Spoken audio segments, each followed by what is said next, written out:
Welcome to the Learning Can't Wait podcast, a Full Mind production. At Full Mind, our vision is to ensure every child has access to an exceptional education.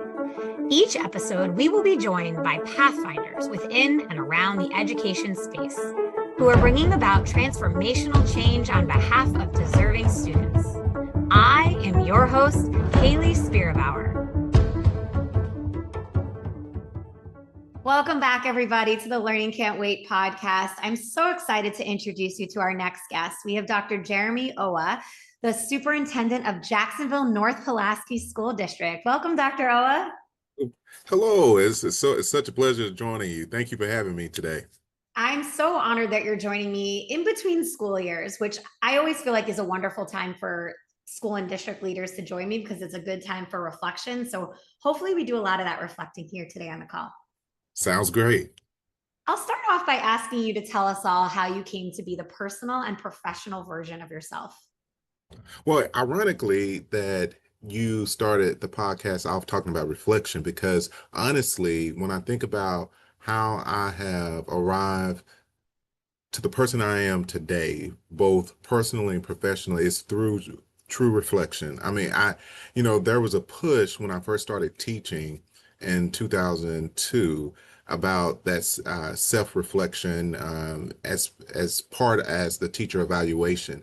And it was a lot of it became a buzzword about self-reflection. But I really feel like that reflecting at the end of each year, what worked, what didn't work, what made me uneasy, what challenges that my students had, challenges that I had as a teacher, really making sure that those things did not happen the next year. And the things that did happen, the things that my students did enjoy, the things I did enjoy, really making sure that I continue to enhance those things and build upon those things.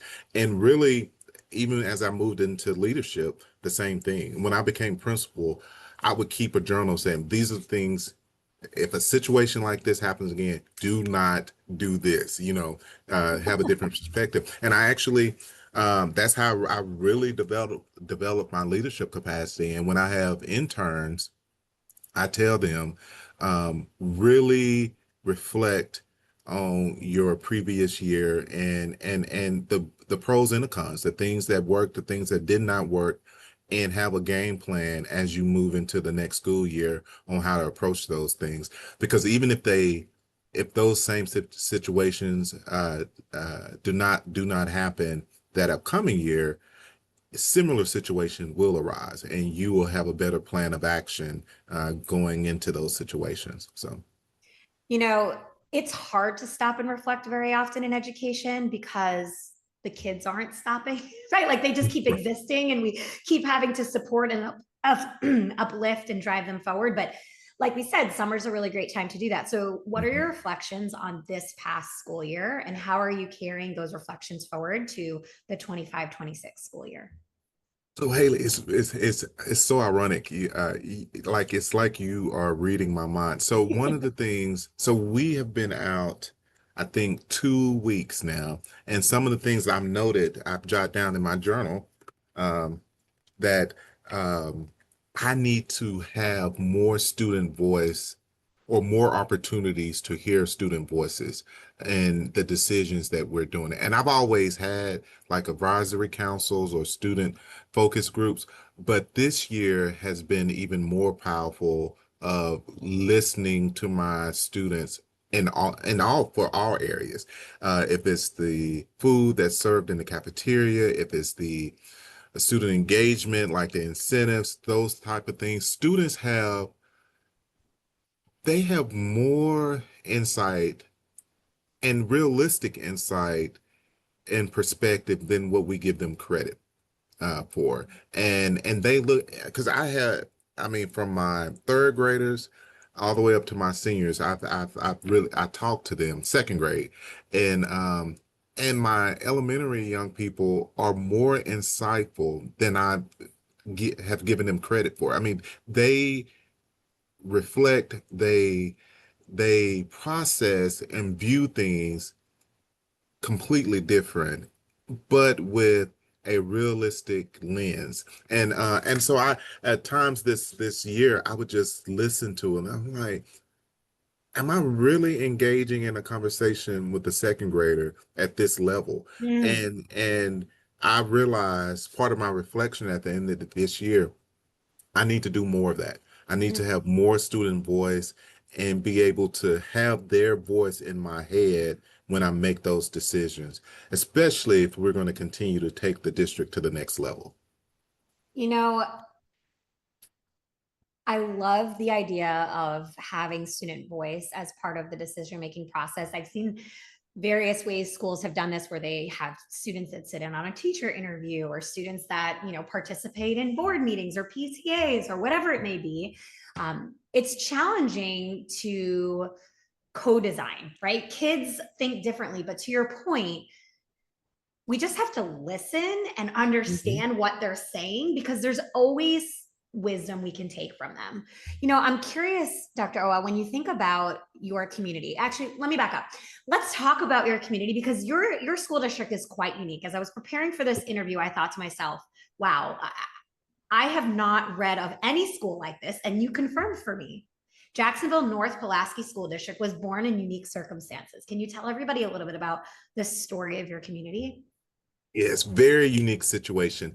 And 2014, the community of Jacksonville was granted the opportunity to start its own school district. But that's not where the story started. The story started from across a span of 30 years. The community had been advocating for their own school districts because of the conditions of the school buildings, but also because of the academic status or environment, the learning environment for the students who lived in Jacksonville was not up to par, and they wanted better. The community members wanted better, and they knew that they deserved better, better. So the existing district did a donut around the capital city of Little Rock, and each part of that donut had communities. And so Jacksonville was part of that northeast part of that donut, and they wanted to separate it. And in 2014, for the first time in Arkansas history, um, a, as a new district was able to separate from an existing district.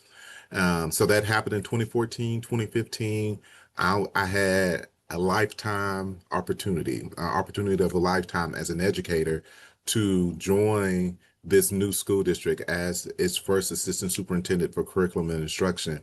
We had 1 year to transition. So we, as JMP, we being me as an assistant super, our chief of staff and superintendent, had to hire all of classified, all of the licensed leaders, still uh, kind of work with and in tandem with the existing school district or uh, the Pulaski County School District in the transition. So it was almost like I always tell people, it was a pleasant divorce proceeding because we were having to divide everything. So Jacksonville was a fifth of the existing school district. And so we had to go through everything, finances, transportation, equipment, and do a fifth of everything, even the debt that the existing district had. And so it was a unique experience as a new district leader because I was coming out of a high school principalship into this role. And so it was an experience that most district leaders would never have, is to Sure. build a school district from ground zero. And I got to experience that. And now having that, and in 21, I left um, in 16 to go work for the State Department. And then in 21, got the opportunity to come back as superintendent, which is full circle for me. But as we approach our 10th year of operation, it's just an amazing feeling to see the progress that the district, our scholars, our staff members have made in our school district, in our community. And so it's a really great feeling, a great time for us.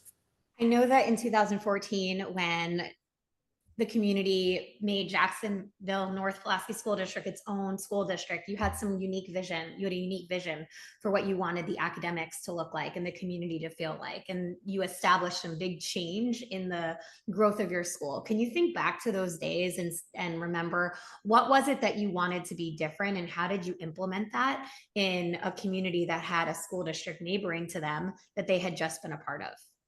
Yeah, so we definitely knew we wanted to be different, and we wanted to be different because we wanted to make sure we were meeting the needs of our young people in our community, of the families in our community. We're home of the Little Rock Air Force Base, so we knew we needed to build a strong partnership with our military families. We also knew that there was a lot of industry around us, and a lot of other opportunities, 2-year technical college opportunities, but also 4-year opportunities for our young people. And so we wanted to make sure that every scholar who walked across that stage at the end of their 12th grade year, they had the opportunities, they knew about the opportunities, and they were prepared for those opportunities. And so we started as a new high school in our new district, to really build college and career academies. And so every scholar would matriculate through from the start of their 9th grade with the freshman academy, and then declaring academies their 10th, 11th, and 12th grade year. But within those academies, they would receive real-time industry certifications, but also the instructional capacity, academic capacity, so that they could make a decision to go to a 2-year institution, 4-year institution, or to enlist in the armed forces. But they had those opportunities. And so from day one, we started to build that.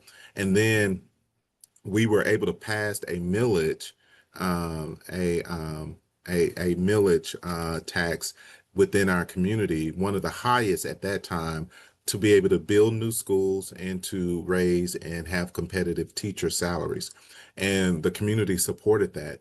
And this past August, we finished our last 2 elementary buildings. So now every scholar within our district is able to matriculate from kindergarten to 12th grade in all new buildings. And so we have a brand new state-of-the-art high school, middle school, 4 elementary schools.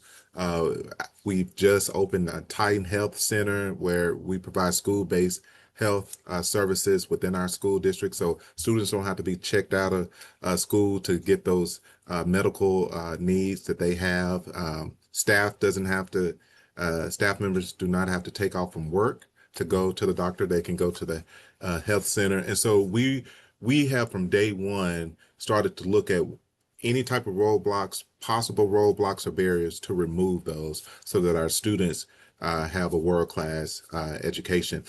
Because we've always said, even in our vision and mission, that we want to be the school district of choice. And so in order to do that, we needed to have multiple instructional options. We need to have opportunities so that our students will have several opportunities to choose from.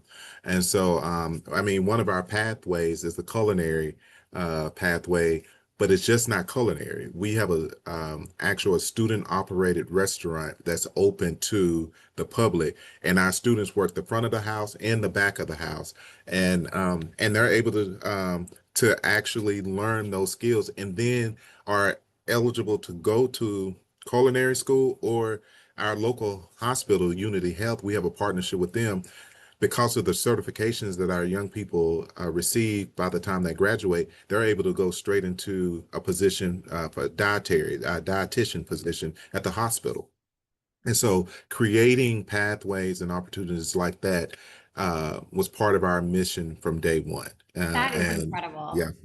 So we are definitely blessed to be able to build that, because a lot of educators, they don't have the opportunity to build what's needed from the ground up. My superintendent at that time would always say, we're building an airplane while in flight. While you're and flying. Literally, we were putting the pieces together as we did. So yeah, one of the things you just named, which is for me huge in education, is you want your school to give students choice.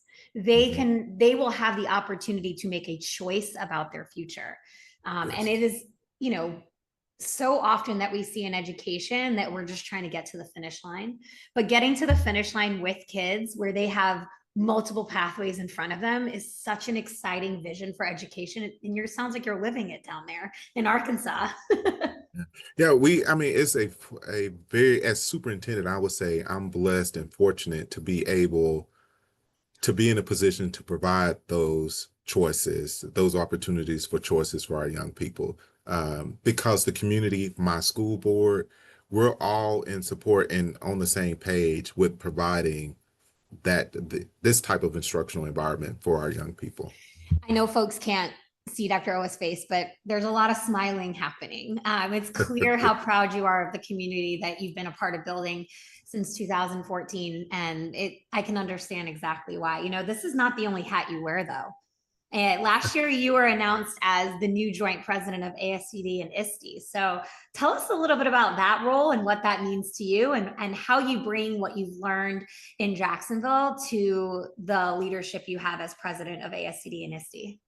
Yes, Hayley, it's been a great experience. So I started off on the ASCD board, but shortly after joining that board, a game changer move happened where ISTE board and the ASCD board decided that we needed to bring the two powerhouses together because ASCD was known for the content, the curriculum instruction and leadership in education, the go-to group for that. And then ISTE was known for the educational technology go-to as the go-to person for across the world for educators and partners, edutech companies.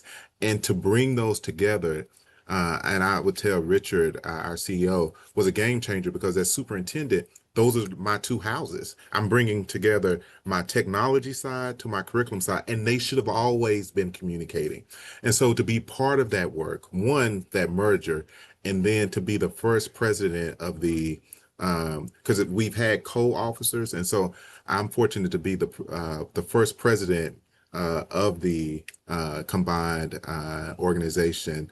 Um, it's been a great experience, and it's been a great experience not just personally to have this opportunity to interact with educators from across the world and on the national scene, but also because as superintendent, I'm able to bring those resources and supports to my school district. Richard Kulata, our CEO, actually came to the district about a year ago and helped us reframe our thought about innovative technology. How do we do acceptable use policies for innovative technology like generative AI and not a list of don'ts. Don't do this, don't do this, don't do this, but encourage it both at the student level and at the staff level. And so we have really shifted the way we view and support innovative technology, both at the student level and at the educator level. And so that's been a game changer for me. And I'm excited. I always learn something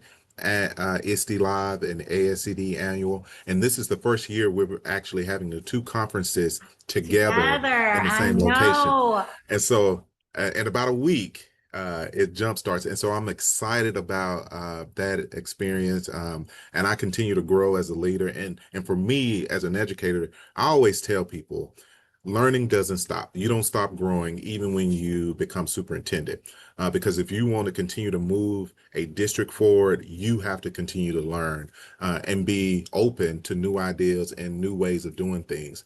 And being active and engaged in ISTE and ASCD and AASA, those organizations like that have really continued to grow me as a leader. You know, I always tell people that I love doing this podcast because I appreciate amplifying the voices of people like you, but I'm also selfish. Like, I love to learn. I love to learn about communities like Jacksonville. I love to learn about how you were built and what you are doing and how you're accomplishing it.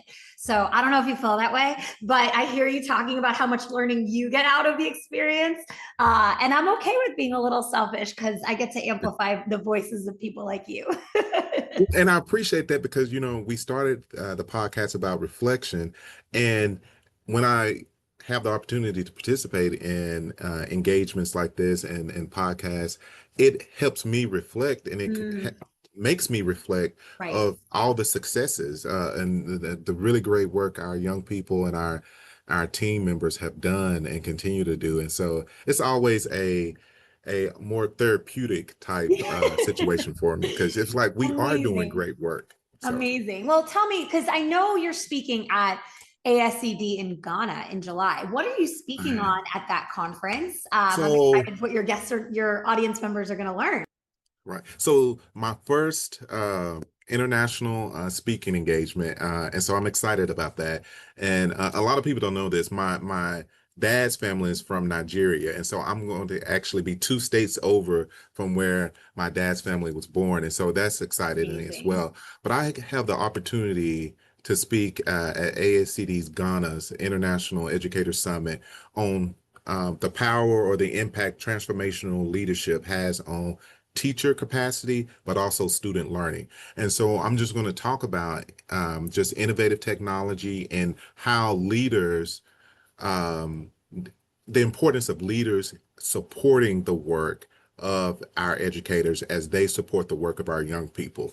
Most of my work on my dissertation centered on the indirect impact that leaders have on student productivity and student growth and achievement, but its direct impact it has on educators. And so it's definitely um, a phenomenal in fact impact type relationship because teachers directly impact student learning and student growth, but leaders directly impact educators' learning and growth, which also indirectly impacts students. So if we always talk about educators, teachers need to be effective and highly effective educators. Well, educators need to have highly effective and effective leaders because when we become leaders, we don't just become removed from the education experience. We have more responsibility in making sure all parties, all participants, all people, stakeholders in the educational system are learning, they're learning and they're growing. And so our educators, our adults become our students and become the people that we are supposed to support and grow. And so that's what I'm really going to focus on that. So I have a session on that.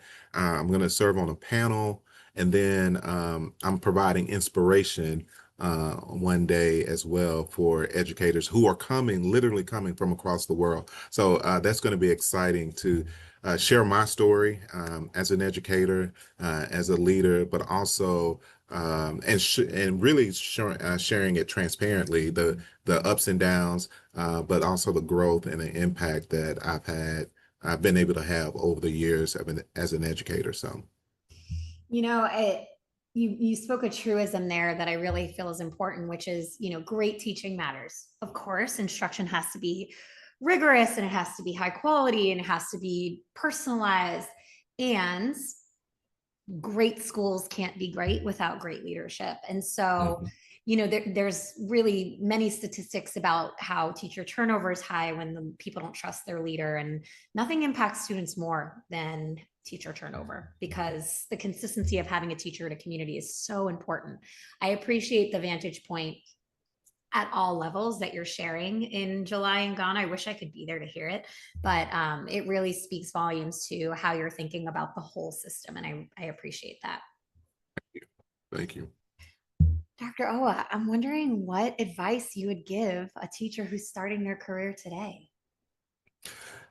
Always know that your first year, your first day is not going to be like your um, year two or year three or year five. That each year, each day, each week, it gets better and better. And when you have the hardest day, remember why you are in education, why you entered education. It's about the young people, and always reflect on that young person who runs up to you in the grocery store, in the shopping mall, uh, and realize that you've made an impact in that young person's life. Because if that person did not run up to you or try to introduce you to their families, then that meant that you didn't have an impact on it. Because if you didn't have an impact on them, they wouldn't introduce you to their families. But I'll also remember that even when you don't get a thank you, when you're making the right decisions, when you're doing what's best for kids, you are truly making a difference.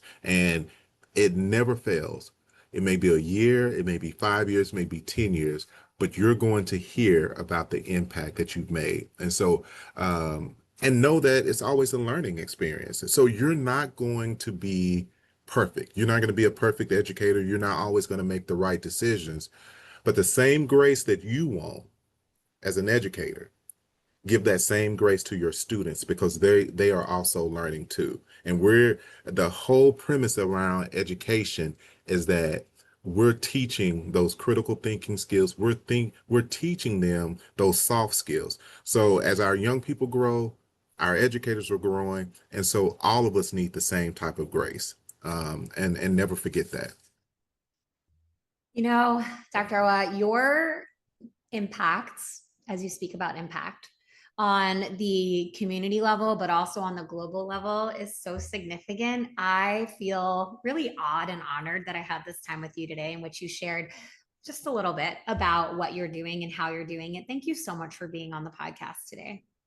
Well, thank you for having me. I greatly enjoyed it, and you made it easy. I appreciate you and the opportunity to speak to you about the work we're doing here in Jacksonville. No, I that's very kind of you. Thank you so much. And thank you for everybody who tuned in today. Thanks for listening to the Learning Can't Wait podcast. If you like what you heard, please rate, review, and share this episode. Be the first to know when we have a new episode by subscribing wherever you listen to podcasts. If you'd like to be a guest on the show or have a suggestion for an episode, email us at podcast@fullmindlearning.com.